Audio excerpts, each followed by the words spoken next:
Hey there, welcome to another Ye Olde Battle Reps Warhammer Fantasy Battle Report.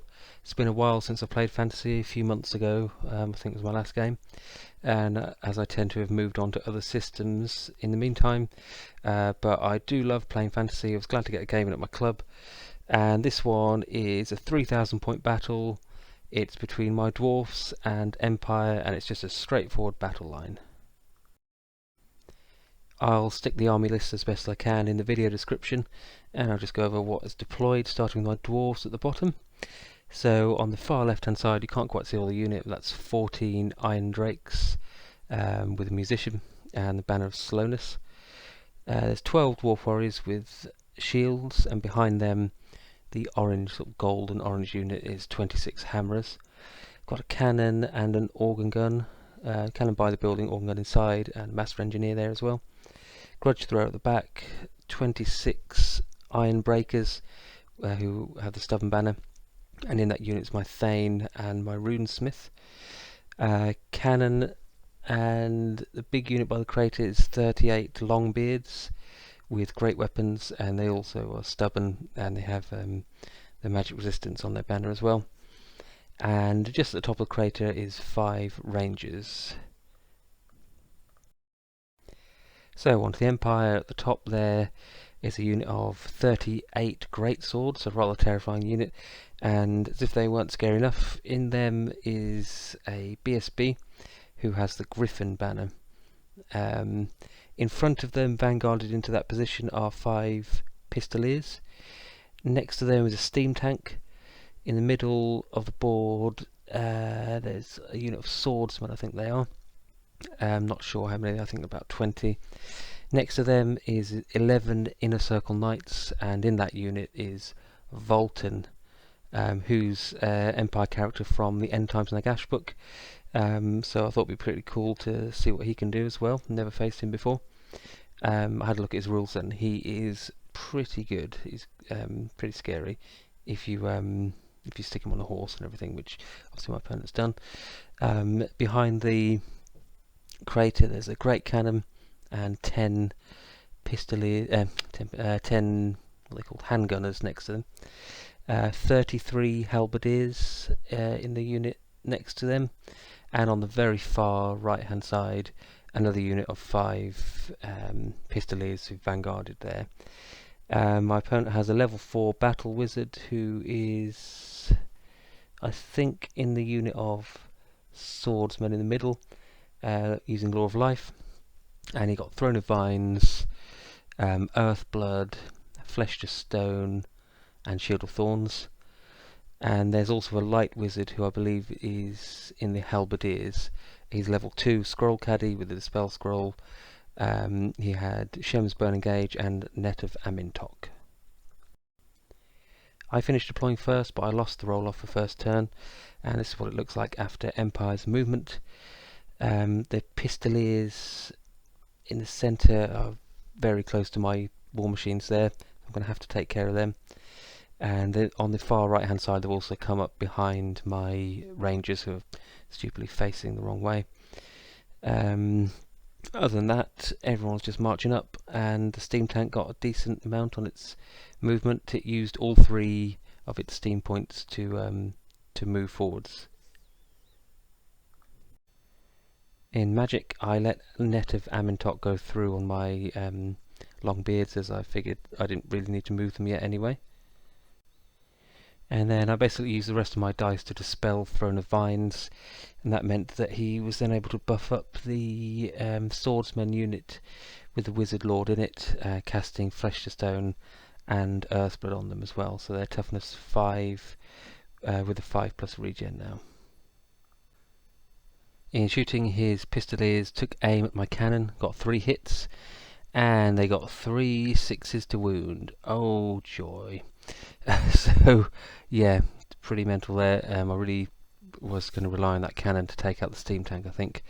So they have done pretty well, and I'm determined to destroy them now. And this is what the board looks like after my turn 1 movement phase. As you can see, not a lot happening. I've swift reformed the Irondrakes on the far left hand side, so they can then shoot at the Pistoliers, and the plan is to use the Irondrakes to kill them, and then obviously that will free up the organ gun to either shoot the great swords or the steam tank. Pivoted round that small unit of 12 dwarfs in front of the Halberders, and I've left the rangers where they are.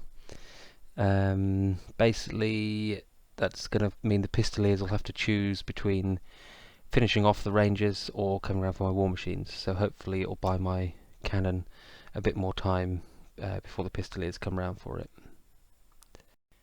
So in the shooting phase, the Irondrakes only managed to kill, I think it was just a couple of the Pistoliers, so I didn't want them obviously charging into my organ gun and tying it up and whatnot, and maybe even killing it. So I had to use that to kill them. Obviously massive amounts of overkill there. Who knows how many wounds I got, but I definitely did more than 3 wounds to them. And with my Grudge thrower, tough choice whether to target a nice juicy infantry unit like the great swords. Obviously didn't want to fire at the swordsmen because they have been buffed up by magic. But I figured I wanted to take this steam tank out of the equation rather quickly, and I managed to get a direct hit on it once I re-rolled the scatter with Rune of I think it's Rune of Accuracy, and did 4 wounds to it, so it's pretty good going there. My cannon, the one that's still alive, has no good targets really. Due to that hill in front of it, it can't get a line of sight on the steam tank, and the crater by the knights there actually prevents it from shooting at the enemy great cannon, which I forgot to mention last time. The Empire great cannon couldn't shoot at my cannon. Obviously that would be the ideal target for it, so that's not ideal. I have to just content myself with targeting the knights, and I managed to kill 1 knight. Empire turn 2, end of movement. He's pressing forwards obviously with his blocks. The steam tank's got another big roll. Well, I think it was just a decent roll, not massive, on its movement. I think all 3 steam points went into moving it again.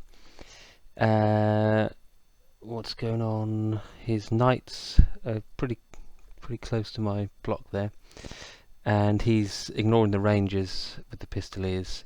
They've come round to threaten my cannon, which was obviously I think was a good move for them to do. In Magic, he gets off a couple of spells from Law of Life again.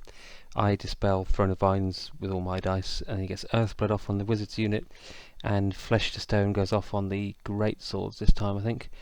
And that obviously means he can also heal a couple of wounds on the steam tank, bringing it back up to 8 wounds now.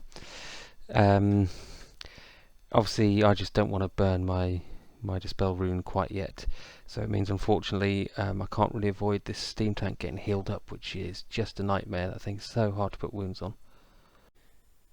And the Pistoliers fire at my cannon, and I fear the worst again, but they don't get any wounds this time, so there's no combat, so it's on to my turn too. So here we are after my movement phase. I've just moved the Irondrakes up a bit, and also the 12 dwarfs with hand weapon shield have just pivoted round. They're sort of trying to have moved them that way because I don't know why I moved them that way. I don't know what they're doing. I think they were trying to get out of the way of the Irondrakes to stop giving so much hard cover to the steam tank. I've pivoted the Ironbreakers round towards Valten and his knights, and the cannon has pivoted round towards the Pistoliers, hoping to grape shot them to death. So I fired the Irondrakes and the organ gun at the steam tank. It had 8 wounds, and they took it down to 4 wounds left, and the Grudge thrower got another direct hit thanks to the Rune of Accuracy, I think it was. So with 4 wounds left, 50-50 chance to kill it basically, and rolled 1 wound, so it has 3 left now. But at least it's severely weakened, or rather it is until it gets healed up by Law of Life. And my cannon only rolled 2 on the artillery dice for its grape shot against the Pistoliers. They both hit and both wounded, and the Pistoliers panicked. They didn't flee that far, but that's bought my cannon some much needed time there. So I was very pleased with that. And Empire turn 3. This is where things start to heat up a little bit, as you can see. The steam tank gets off its random movement into the organ gun. Shame, the organ gun didn't really get to do much. With these big infantry blocks everywhere, I would just love to have got a couple of volleys off. But no, not to be. And also Valten and his knights get off their charge into the Longbeards. And as they were doing that, I actually realised they were really close to Longbeards. I mentioned it before. I think they're only 9 or 10 inches away, and I probably, the turn before, I could have risked a charge into them, and that would have would have been quite interesting. I didn't think to do that, but I'm not unhappy with this charge because of the way the terrain is set up. We don't have any hills in our deployment zones, but the hills and rocks and things are breaking up the battlefield into these avenues of attack, so the knights have come in pretty much on their own. The Halberders aren't going to be able to help them out yet, and I've got a nice flank charge with my Ironbreakers, as long as the Longbeards stick around. And in the magic phase, he actually irresistible forces flesh to stone on the knight unit, which definitely should tip the fight in their favour now. I wasn't too worried about them before, but with toughness 5 now, I'm only wounding them on 3s. He makes Valten toughness 6 as well. Yeah, so there's that, but unfortunately for him, on the miscast table, his wizard ended up losing 3 levels, and forgetting everything apart from I can't remember some lawful life spell that wasn't particularly useful. So this is combat now, obviously, but I'll just mention that his cannon, because of the intervening terrain and the way everything is, and his units as well, it doesn't manage to shoot anything this turn. In fact, I don't think it managed to shoot anything in the game. So just straight into combat. I lose 8 Longbeards. I put a wound on Valten because of his huge base. Some of my people have to attack him and manage to wound him. And I kill 4 knights as well. So I lose combat, but I stick. And obviously the steam tank annihilates the organ gun, much to my dismay. So it's my turn 3. What I wanted to do was charge the small unit of dwarfs on the left hand side into the great swords, and then I would obviously be able to charge the hammers into the steam tank and utterly destroy it with strength 7. But it just couldn't be done with the way that the small unit had to pivot and everything. It couldn't charge the great swords, so I reformed it to be 3 wide and moved it up a bit. Stupid position of that unit, really, but I don't know what I was doing with them. I have no idea, so stop asking me. And the Irondrakes just moved forward a bit, and they're going to hopefully destroy the steam tank. But I've still got my cannon, which is free now, and my grudge thrower. And most importantly, I managed to get a charge off onto Valten's unit on the right hand side into their flank with my Ironbreakers, and in their other flank those 3 rangers have charged as well, because I set that up in the previous turn. So I'm feeling quite good about that side of the board. So shooting, my Irondrakes don't manage to get a single wound on the steam tank. My cannon fires at it because it can draw a line where it won't hit my small unit of dwarfs, and it won't hit that tree or the wall or anything. It's pretty tight, but it can do it. But the bounce just lets me down. I think I'll just get like a 2 and a 2 or something like that, and 2 and a 4, and it doesn't get the base of a steam tank. And then the grudge thrower misfires, and at first I was like, oh well, misfire, that's fine, I'll re-roll it. And then I realised it's been so long since I wrote a dwarf list. I had written down 2 runes of penetrating, which I'd known that I'd taken that, because I knew that if I rolled a 1 to wound once in the game, I could re-roll it. But I just forgot that I hadn't given it anything to reroll misfires. So I felt pretty stupid then. That would have been quite handy. It doesn't destroy the Grudge Thrower, but I've put it on its side because it can't shoot this turn or next turn. And in this combat over here, I kill all of the Inner Circle Knights now. But I can't kill Valten. He's left with 1 wound remaining, and he's killed a few of the Longbeards as well. Empire turn 4. The Great Swords charge the small unit of Dwarfs. The Steam Tank has a boiler misfire thingy, which means it can't. I think it only goes like 1d6 or something. It doesn't manage to get into the Ironbreakers yet, which is quite nice. And the Halberders charge the flank of the Ironbreakers because they're still in combat with Valten. And also at the bottom there, these 3 Pistoliers charge my cannon.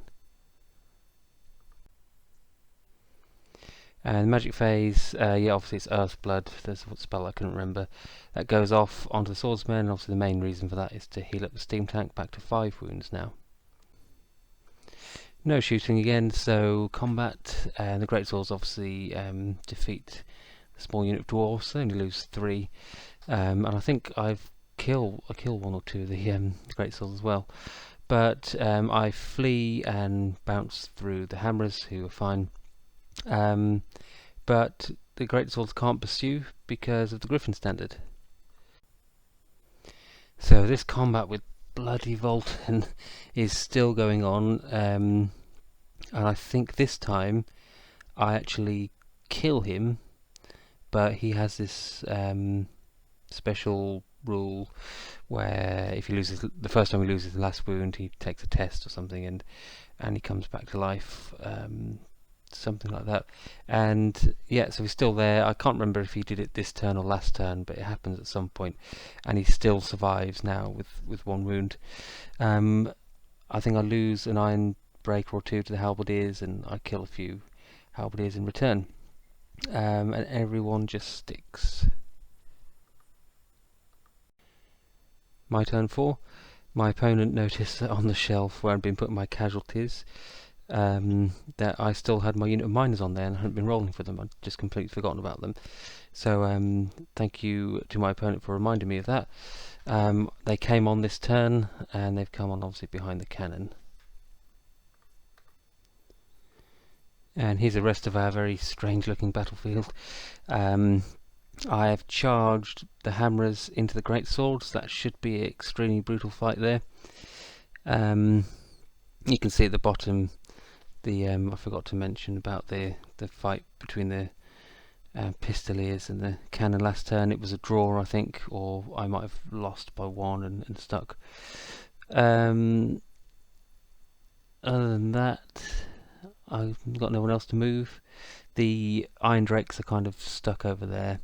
They can't even see the steam tank with all the intervening models and their diminutive height, but they can get a shot off at the Luminarch, hopefully. Oh, well, I've gone straight onto a picture of this combat. So I guess I think the Irondrakes didn't manage to win the Luminarch then. So here we are, finally killed Valten. So this turn my opponent activated Valten's special chosen of Sigmar power or something, which boosts some of his stats.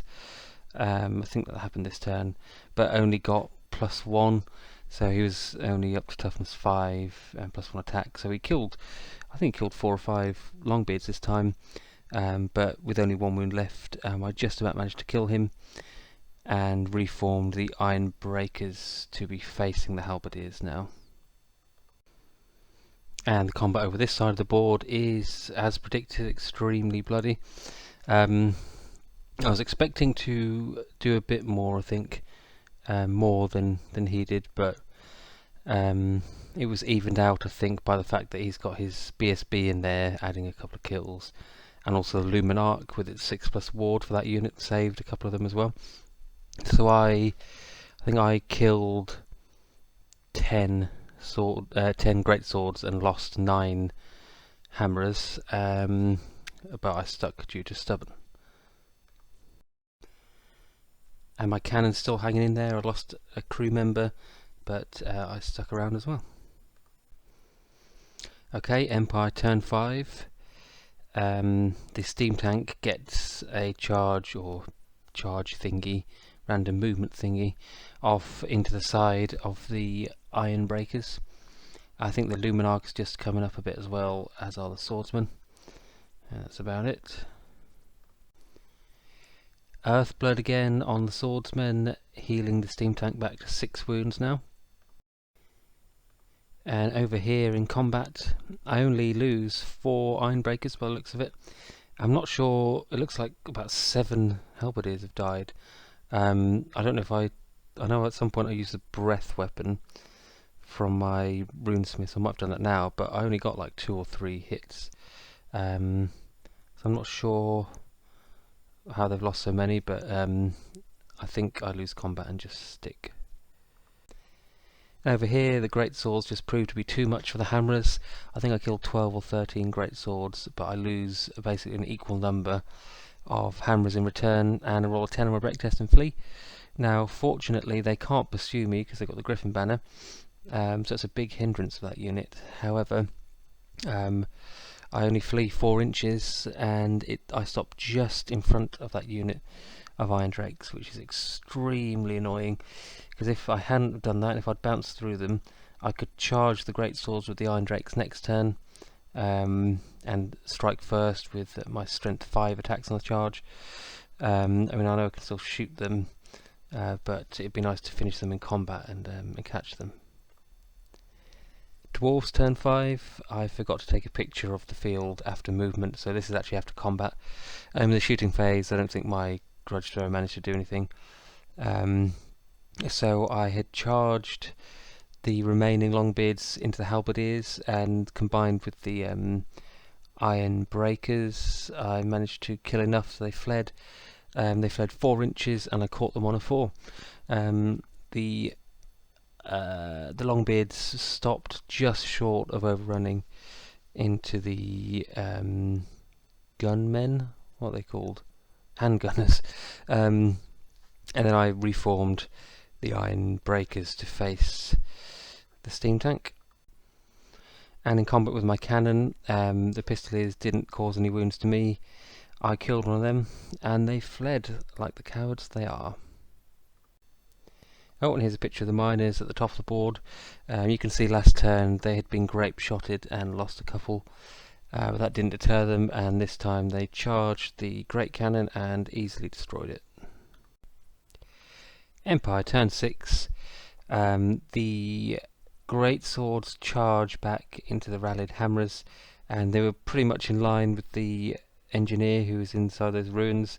So just to make things easier, we've moved those ruins out the way. That would just make things awkward with the movement trays, and we agreed that because of the way it sort of worked out, they could charge into both of those units. The Luminarch charged Grudge thrower. No other charges or anything, and the handgunners are just going to shoot the Longbeards in the face. Oh, and the Pistoliers rallied on a double 1, so not cowards, just insane. Another spell crept through to pump up the steam tank a bit more, back up to, what's it, 7 wounds now. The handgunners managed to kill 2 of the Longbeards with their point-blank shooting. The steam tank squishes a couple of the Ironbreakers and suffers no wounds in return. And over here, the great swords finally kill all of the hammerers, although they lose a great deal of the number in return. There's only actually 5 great swords left in the BSB. The Master Engineer had challenged the champion and killed him, lost a wound, but he fled, and actually fled 11 inches off the board. Oh, I should mention the Luminarch managed to easily crush the Grudge thrower as well with its impact hits. So it's Dwarfs turn 6, and the Irondrakes see an opportunity to finally do something useful. They charge into the flank of that extremely traumatized unit of greatswords, and the little unit of dwarfs that still 3 wide charge into the front. And here you can see as well, I've charged the Longbeards into the handgunners, and I was too close for them to be able to stand and shoot, obviously. No shooting, so straight onto combat. And here we are at the end of this combat. After everything, there is still one greatsword remaining, and the BSB. So I don't get any points from that unit at all. If only it had been the other way around and the Irondrakes could have charged in the front, I'm sure that would have done it. So that's a pretty big chunk of points there that I don't get, and he did kill the Hammerers, so that could prove to be decisive.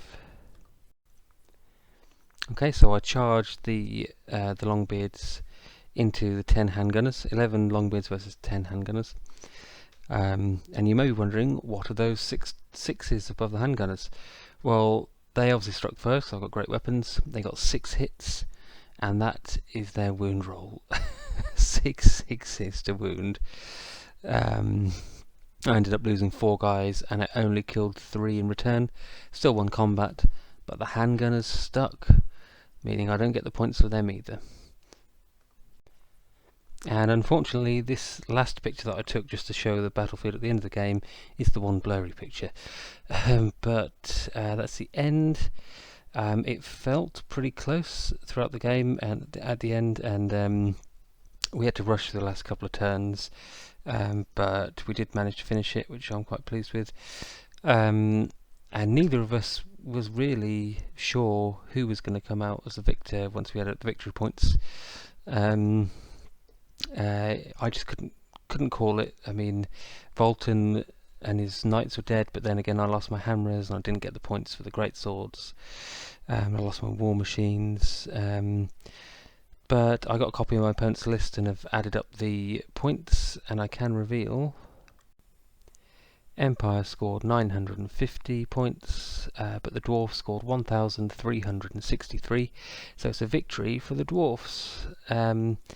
And I wasn't 100% sure about the Halberders, because I'm not used to facing Empire. I don't really know 100% whether I should actually get any points for killing the Halberders, because I didn't kill the detachment as well.